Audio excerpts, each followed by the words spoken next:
y equals 3x squared plus 4x plus 2 over x squared minus x plus 2. Let's have a look at this one. On the top, we'll just leave it as is, 3x squared plus 4x plus 2.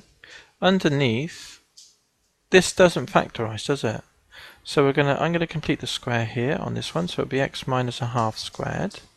When you expand this bracket, you'll get the x squared. You'll get the minus x coming out, because 2 of these make minus x. But you'll get a quarter, and we've got 2, so we need to add on another 7 quarters. So this never is 0. And now we can do the sketch then. Edit, paste. But really and truly speaking, we haven't got much information to go on. But let's try and fill in what we can then, shall we? As x gets increasingly large, shall we do the division? Yeah, I think we'll do the division. So let's have a go at the division. So we've got x squared minus x plus 2. We want to divide that into 3x squared plus 4x plus 2. How many of these go into this? It goes in 3 times. Multiply through. I'll do it quite quickly. Minus 3x plus 6. Take them away then. 3 lots of this is here. That cancels. This take away minus 3 is 7x. 2 take away 6 is minus 4. So here's our remainder. So this thing here is equal to then 3 plus our remainder, 7x minus 4, over this thing here, x squared minus x plus 2. We could put, couldn't we? So, okay. Right, that's what we've got there. So let's scratch this now.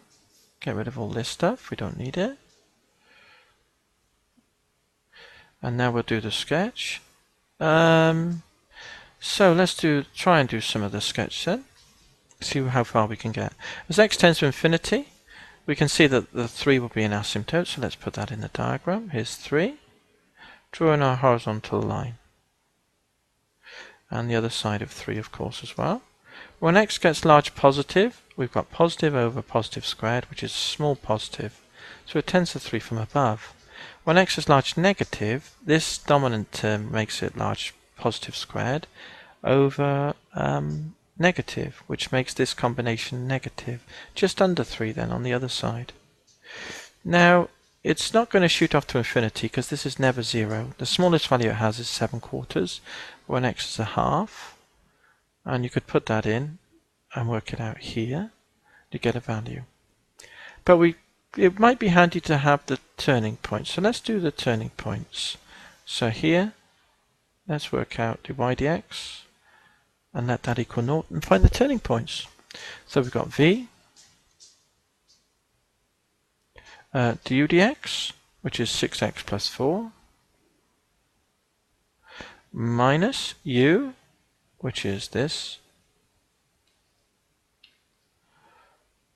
u, times the v dx, which is 2x minus 1, isn't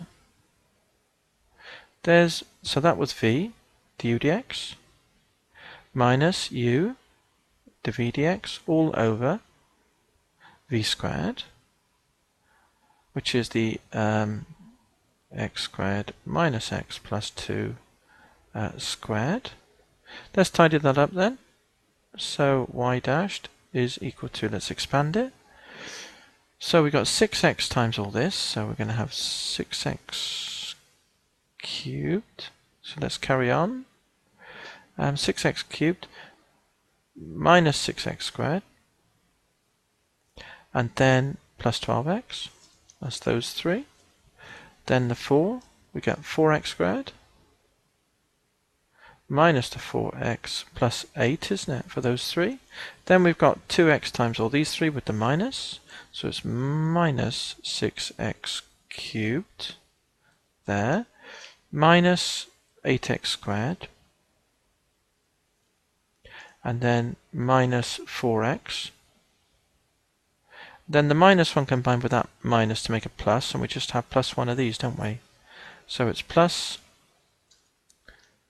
3x squared plus 4x plus 2, all divided by this thing here, x squared minus x plus 2.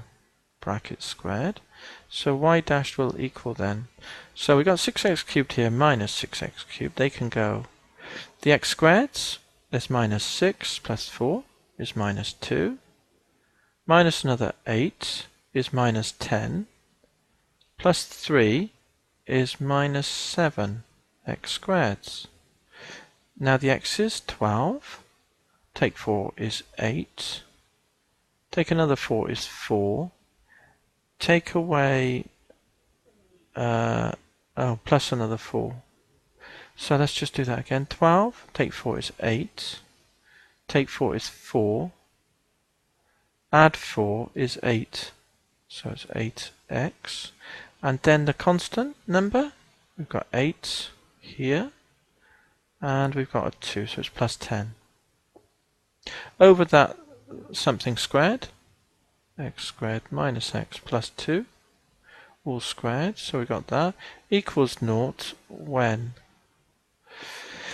Okay, so we've got x equals, let's work out the turning points then, when x is 0. There's going to be two values if this has roots, minus b, plus or minus the square root of b squared, 64, plus b squared minus 4 times a, which is minus 7, so that makes that plus 7, times c, which is 10.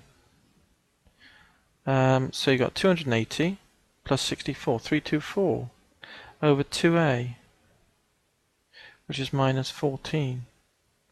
So x equals then minus 8. 64 plus 280 is 344, plus or minus the square root of 344 over minus 14. So we're going to have minus 8 minus something and minus 8 plus a number, which is a number between 15 and 20. So you got minus 8 plus 15 is about 7, so it's about a half, and then minus 8 minus about minus 1.5. So let's go back to this curve then, because that's enough information now. We know that about minus 1.5 and then at a half.